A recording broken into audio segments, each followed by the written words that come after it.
Sinabi ko lumabas na kayo. Hindi na ako gagaling. Ba't di nyo na lang ako tapusin? Sigurado ako, gawa to ng malakas na mangkukulam. Kailangan agad natin siyang malapatan ng lunas bago harapin ang mangkukulam na yan. Mr. Tan, pahingin ng isang basong tubig, tsaka planggana na rin. Pati pala malinis sa face towel. Tol, kailangan natin dito ang trabong ko ng ahas mo. Stay. Die.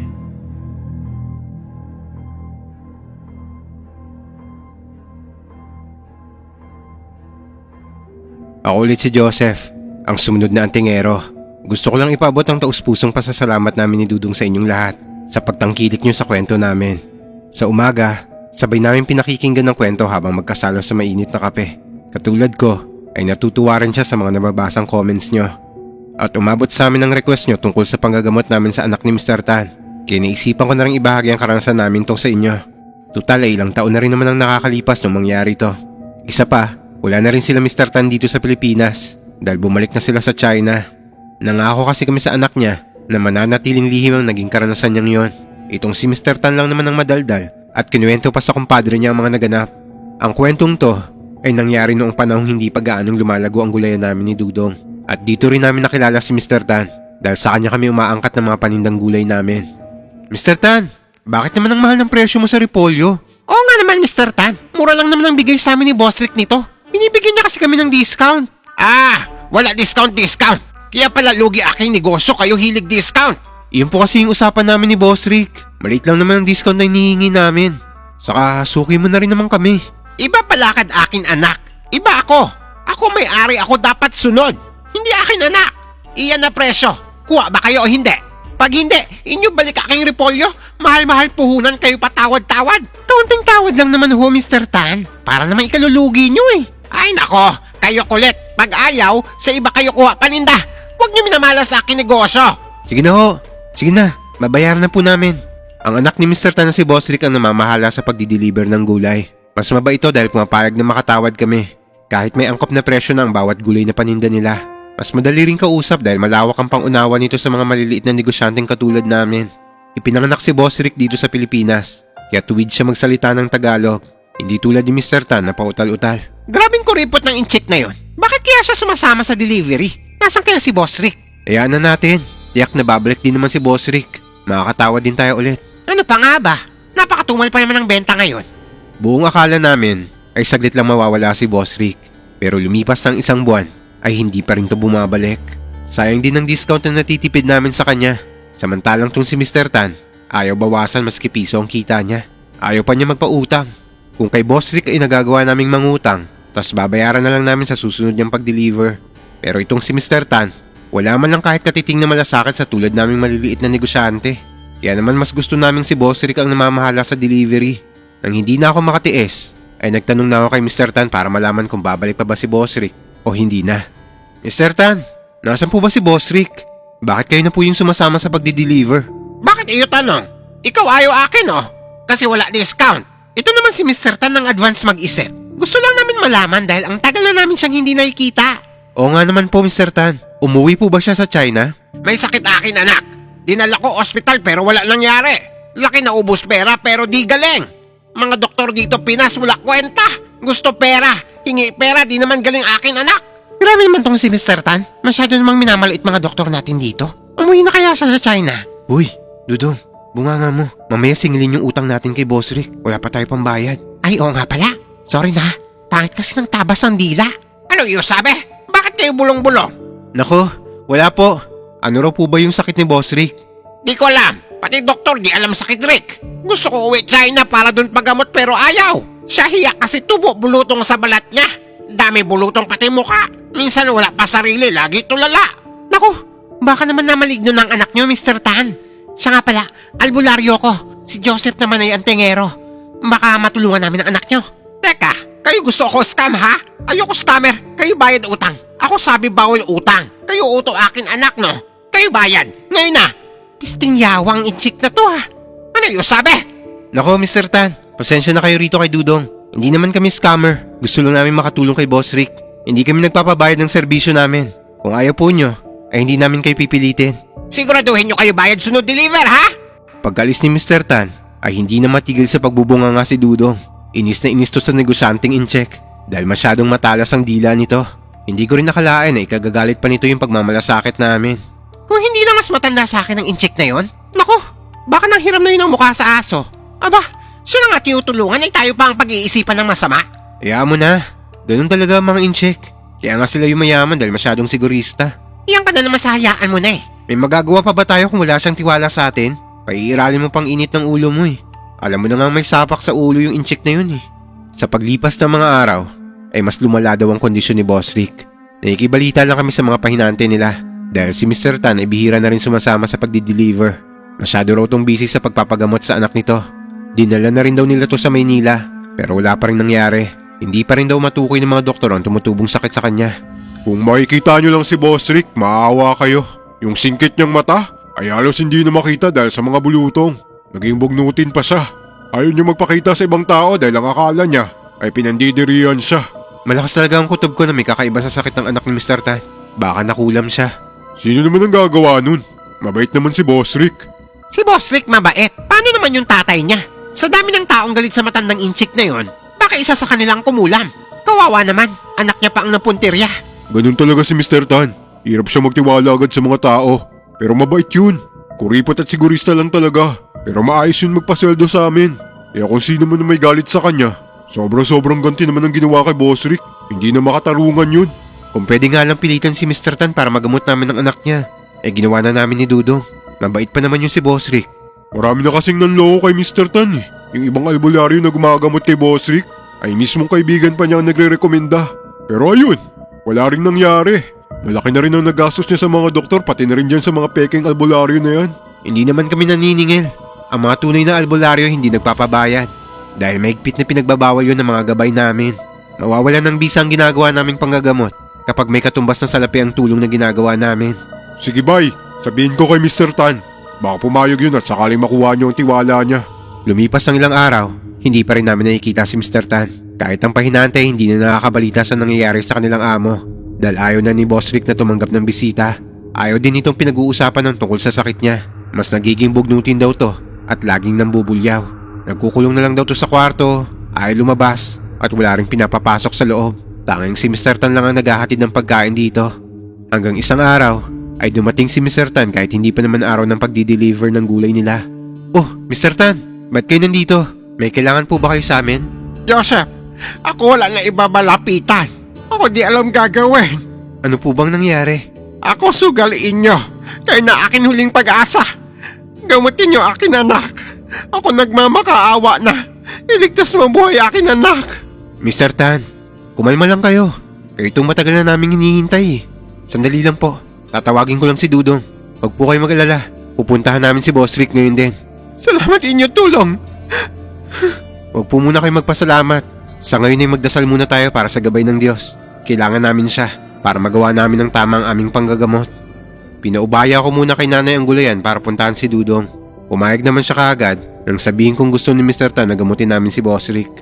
Matapos may handa ang mga gamit, ay agad kaming bumiyahe papunta sa bahay nila Mr. Tan. Sakay-sakay ng sasakyan niya. Malayo-layo din ang biyahe namin dahil taga-ibang bayan pa sila. Habang nasa daan kami, ay sinisimulan na namin ni Dudong na magdasal para sa ikalalakas ng aming spiritual at pisikal na katawan. Si Mr. Tan ay hindi naman mapakali at palaging kinakausap ang driver niya na bilisan ng pagmamaneho. Ayon kay Mr. Tan ay lumalala ng kondisyon ni Boss Rick. Nagnanaknak na ang mga bukol nito dahil nagsiputukan na raw. Mistulan na itong naaagnas na bangkay at nangangamoy na rin daw to. Sinimulan ko siyang tanungin dahil malakas talaga ang kutob ko na kinulam ang anak niya. May nakaaway po ba kayo Mr. Tan? Baka may taong galit sa inyo. Ako prangka tao. Ako sabi diretsa ano gusto. Madami galit akin pero wala ko agrabyado tao. Ako sakit salita kapag tao gaman o kaya manloloko. Di ako sama tao para gawin niya sa akin anak. Sobra naman hirap sa akin anak. Baka may nakalaban po kayo sa negosyo. O kaya may napatalsik sa trabaho kaya nagalit sa inyo. Madami ako patalsik. Mga tao kupit akin. Pero di naman rason para pahirapan akin anak. Sobra naman yon. Ako na lang, wag akin anak. Saglit na tigilan nito si Mr. Tan. Mukhang may naalala to kaya lumingon sa amin. Sa backseat kasi kami nakaupo ni Dudong. Pero, teka, ako meron kalaban negosyo. Noon simula ko aking negosyo, sa aking kompetensya. Negosyo ko lago, kanya naman bankrupt. Siya galit akin at sabi niya siya gante. Nako, baka siya na nga. Siya ang kumukulam sa anak niyo. Mahirap pong basta na lang tayo manghusga ng tao. Malalaman din po namin yan kapag nakalaban na natin ang mangkukulam. Ako bayad pag inyo pagaling aking anak. Kahit utang niyo wag na bayaran. Mr. Tan, hindi po kami nagpapabayad. Walang silbi ang panggagamot namin kapag nagpabayad kami. Oh, kayo pala bait. Dapat noon pa ako tiwalain nyo. Kayo kasi, sa gwapo ba naman namin ni Joseph ay pagdududahan pa nyo kami? Tol, ayan ka na naman eh. Kita mong malaki ng problema ng tao. Ihiritan mo pa ng ganyan. Pasensya na kayo. Dami na tao manloloko kaya ako hirap tiwala. Ayos lang po yun, Mr. Tan. Ang importante ay magagamot na rin namin si Boss Rick. Pagdating namin sa bahay nila Mr. Tan, ay napahanga kami ni Dudong. Dahil sa laki ng bahay nito, napakaganda pa ng garden nito. Kaya hindi namin mapigil ang igala ang mga paningin namin sa paligid. Hindi namin nakalain na talagang napakayaman pala nito ni Mr. Tan. Hanep, ang laki ng mansyon, tol. Ang yaman-yaman pero ayaw man lang mamigay ng discount sa repolyo. Hindi ka pa ba nakaka-move on sa repolyo, Tol? Kita mo naman, ang yaman-yaman. Napakakuripot. Halika na nga. Si Boss Rick ang pinunta natin dito, hindi yung repolyo mo. Sus, para naman hindi ka rin naiinis kay Mr. Tan. Oo, naiinis. Pero madali ako makamove on sa inis. Di mo tulad. Kaya halika na. Sumunod kami kay Mr. Tan nang pumasok siya sa magaran niyang mansyon. Maski ang loob ng bahay nila ay elegante. Yun nga lang, ay napakaraming kung ano-anong palamuti na sigurado ako ay konektado sa feng shui. Wala naman akong alam sa mga feng shui, kaya binaliwala ko na lang ang mga to. Habang si Dudong ay sinusubukan pang dumampot ng prutas na nasa harap ng Buddha. Tol, huwag kang patay gutom dyan. Ibalik mo yan. Nagugutom na ako eh. Ang layo ng biyahe natin. Ibalik mo na. Kita mong ginawang pang-alay sa Buddha yan eh. Mamaya mayanggaw ka na naman dahil sa katakawan mo. Eto na, ibabalik na. Masyado ka namang mapanakot eh. Alin kayo, Joseph Dudong. Ako pahanda merienda para kayo kain. Kapag kayo harap break, sigurado di na kayo makakakain. Hali kayo, madali. Kita mo na, papakainin din naman tayo. Masyado kang patay gutom eh. Oo na, tara na. At kanina pa ako nagugutom. Ipinaghanda kami ni Mr. Tan na masarap na merienda. Matapos makapagpahinga ng kaunti, ay umakyat na kami sa silid ni Boss Rick. Kumatok si Mr. Tan pero malakas na kalabog lang ang narinig namin. Rick, iyo bukas pinto. Nandito Joseph at Dudong. Sila gamot iyo. Paalisin nyo na sila!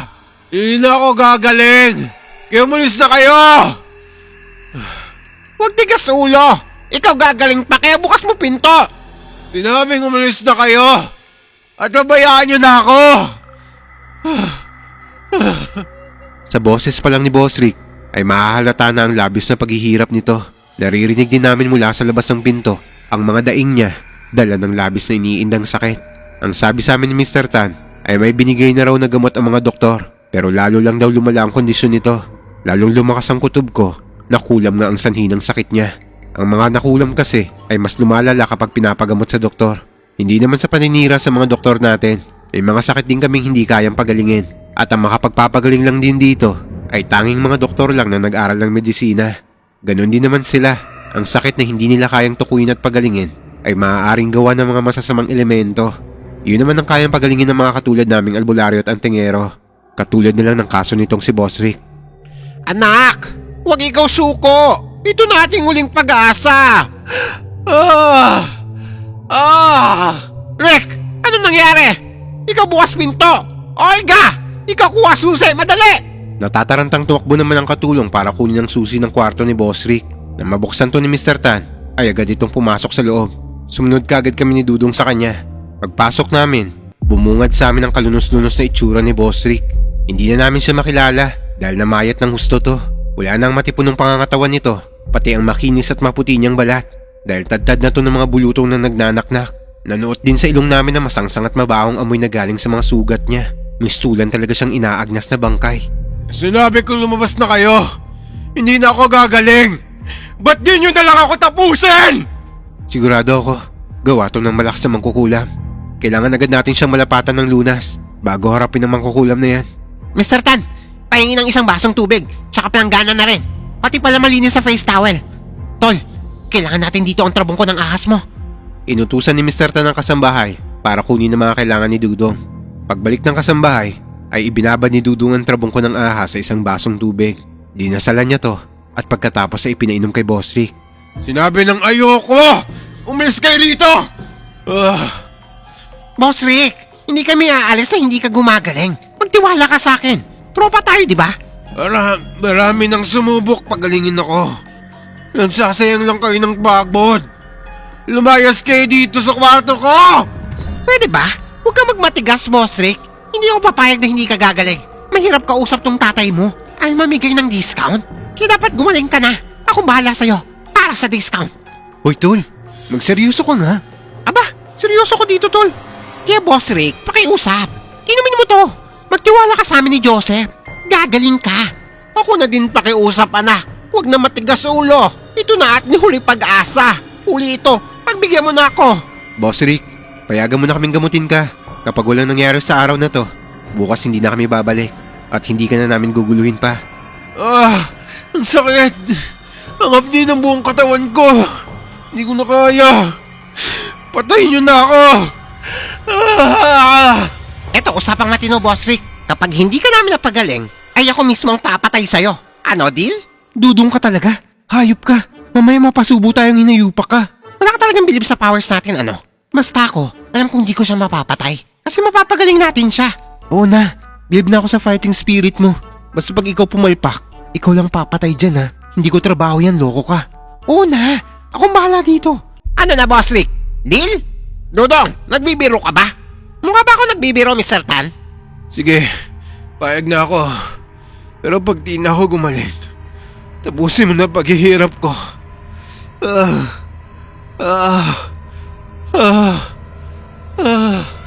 Ayan, ganyan. Oo, akong bahala. Wala pang 1 minuto tatapusin kaagad kita. Pero, inumin mo muna to. Pinainom ni Dudong si Boss Rick ng isang basong tubig na pinagbabara ng trabong ko ng ahas. Pagkatapos ay kinuha niyang isang botelyang langis na mula sa pinaghalong katas ng halamang gamot. Pinatak niya to sa plangganang may tubig at pagkatapos ay ibinaba din niya doon ng trabong ko ng ahas. Dinasalan niya to bago niya pinampunan sa buong katawan ni Boss Rick gamit ang malinis na face towel. Bilib naman ako kay Dudong dahil kahit maloko siya ay seryoso naman siya sa panggagamot. Ilang beses niyang pinalitan yung tubig sa planggana hanggang sa mapunasan niya na ang buong katawan ni Boss Rick. Awang-awa ko sa nakikita akong kalagayan ng anak ni Mr. Tan.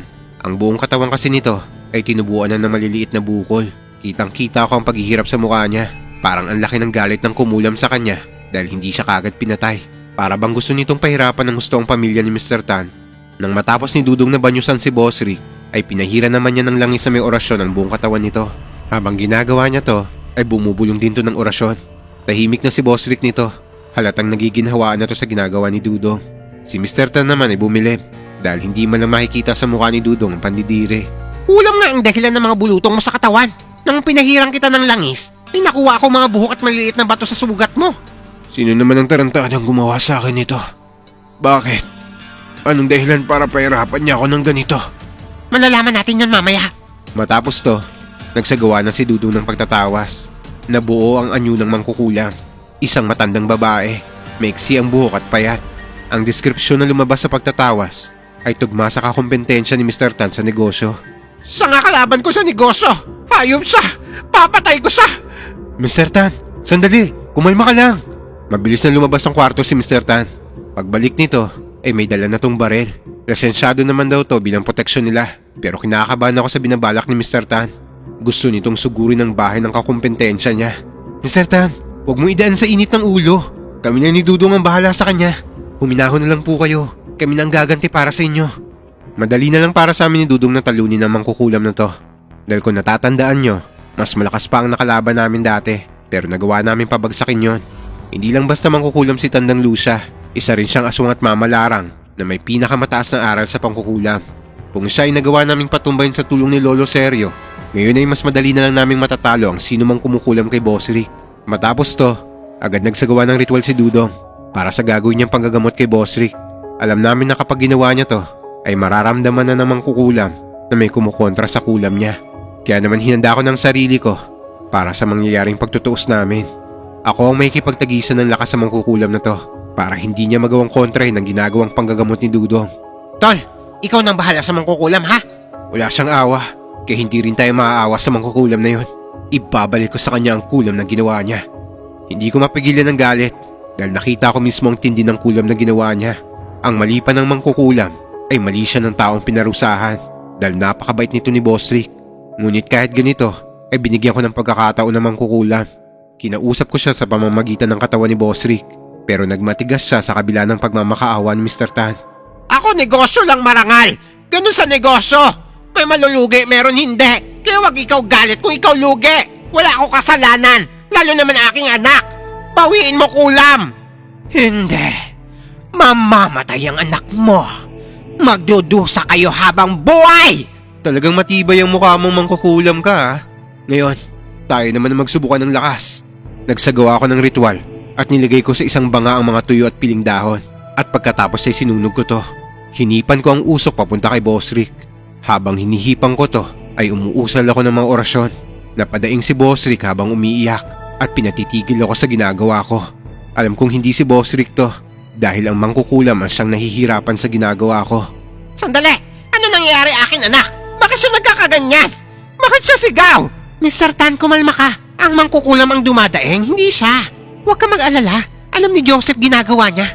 Patuloy ko lang pinausukan si Boss Rick. Umuusal ako ng orasyong rebeltar para ang epekto ng kulam ay bumwelta sa mangkukulam.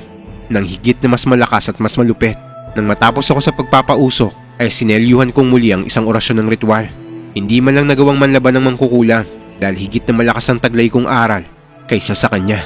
Tikman mo ang lupit ng parusang ginawa mo sa taong wala namang kasalanan sa'yo. Maawa ka. Huwag mo ko patayin. Magbabayad ako kahit magkano. Naawa ka ba kaninang si Mr. Tan ang nagmamakaawa sa'yo? Huli ng pagmamakaawa mo mangkukulam. Tapos ka na. Ikaw magmamakaawa ngayon. Muntik mo patay akin anak. Ikaw ngayon mamatay. Mr. Tan, tapos na po. Bukas ay mapapatunayan natin kung totoo nga talagang ang kakumpetensya mo sa negosyong kumulam sa anak mo. Matapos ang ginawa ko sa mangkukulam, ay ginamot naman ni Dudong ang mga sugat ni Boss Rick. Nawala na kasi ito ng malay nang mawala sa katawan niya ang kapangyarihan ng mangkukulam. Kahit paano, ay naging payapa na ang mukha ni Boss Rick dahil nabawasan na ang iniinda niyang sakit. Kinabukasan, ay kumalat ang balita sa lugar nila Mr. Tan. Ang isang kilalang negosyante ay namatay sa hindi malaman na dahilan. May mga sugat daw sa katawan to na ginagapangan ng mga uod. Nangangamoy din daw ang katawan nito kahit kamamatay lang. Dahil dito, ay nakumpirma ni Mr. Tan na hindi siya nagkamali ng inakala dahil ang kalaban niya sa negosyo ay siya palang kumukulam sa anak niya. Labis ang pasasalamat ni Mr. Tan sa amin ni Dudong. Halos yakapin niya kami habang may luha sa mga mata niya. Salamat inyo tulong. Bilang ganti inyo kabutihan. Ako bigay na discount palagi. Wala na din kayo utang. Nako, sapat na po ang discount. Ang utang ay utang na dapat naming bayaran. Ako mali akala inyo. Kayo pala bait. Salamat. Salamat sa tulong niyo. Mabuti-buti na ang pakaramdam ko. Akala ko hindi na ako gagaling eh. Salamat ulit. Salamat po sa Diyos at ginabayan niya tayo. Instrumento lang po kami ni Dudong. Siya pa rin na magdidesisyon sa huli. Bago kami umuwi ni Dudong ay nag-iwan kami ng mga halamang gamot, pati na langis sa pamahid sa sugat niya. Hindi pa kasi lubusang natutuyo ang mga sugat ni Boss Rick. Ang mga halamang gamot naman ay pakukuluan lamang nila at ihahalo sa tubig panligo nito. Makalipas lang ang isang linggo ay magaling na raw si Boss Rick, pero ayaw pa rin itong lumabas ng bahay. Nahihiya to sa itsura niya dahil maraming iniwang peklat ng mga bulutong niya. Ayaw din itong pag-usapan pa ang nakakadirit na nakakilabot niyang karanasan sa kulam. Buti na lang talaga natalo ang mangkukulam tol, no? Kung hindi baka naging killer ako. Buti na lang ka mo. Bakit ba kasi sinabi mong papatayin mo siya kapag hindi natin siya napagaling? Gusto ko lang naman pumayag siyang magpagamot. Bigla ko na lang nasabi yun. Nabigla din ako tol eh. Pero effective naman, di ba? Pumayag siya. Oo nga, pero dapat nag-iisip ka muna bago magsalita. Dada ka ng dada eh. Kaya ka napapahamak. Kaya kitang tulungan sa mga maligno, aswang at mangkukulam. Pero kapag batas na ang kalaban mo, wala akong magagawa dyan tol. Sorry na, hindi ko na nga uulitin. Saka isa pa, hindi ko din naman kayang patayin yun. Pangakit ko lang yun para mapapayag ko siya. Oo na, asikasuhin mo na lang yung repolyo natin dyan. May discount ka na ulit oh. Siyempre naman. Alam mo naman sa trabahong to, discount lang nagpapasaya sa akin eh. Ewan ko sa'yo. Sige na, simula nang mabenta sa amin ang truck nila Mr. Tan at makauwi sila sa China, ay wala na kaming balita sa kanila. Pero tingin ko naman, maayos din ang buhay nila katulad namin ni Dudong. Masaya ako na nagustuhan niyo ang karanasan naming dalawa. Yun nga lang, ay hindi na kasing tindi ng mga naunang laban ng kwento naming to. Dahil ang matindi talaga naming nakalaban ay si Tandang Lucia. Bago ko tapusin ang kwentong to, gusto ko lang sabihin sa inyo na kapag natagpuan nyo na ang isang tunay na kaibigan nyo, ay huwag nyo nang pakawalan to. Bihirang makatagpo ng tunay na kaibigan na kaya kang samahan kahit sa pinakamadilim na bahagi ng buhay mo. Nagpapasalamat ako na kahit loko-loko to si Dudong, ay siya ang naging kaibigan ko. Isa siya sa yaman na maituturing ko sa mundong to. Hanggang dito na lang ang kwento ko sa pagtulong namin sa anak ni Mr. Tan. Sa ngalan ni Dudong, ako si Joseph, ang inyong antingero, na nagpapasalamat sa inyong mainit na pagtangkilik sa karanasan naming to. The forest dark and deep, we wander side by side, facing fears and mythical beasts, no place for us to hide. With every step we stand our ground, with hearts that never yield. In the shadow of the monsters, our friendship is our shield. We rise as one in the face of night,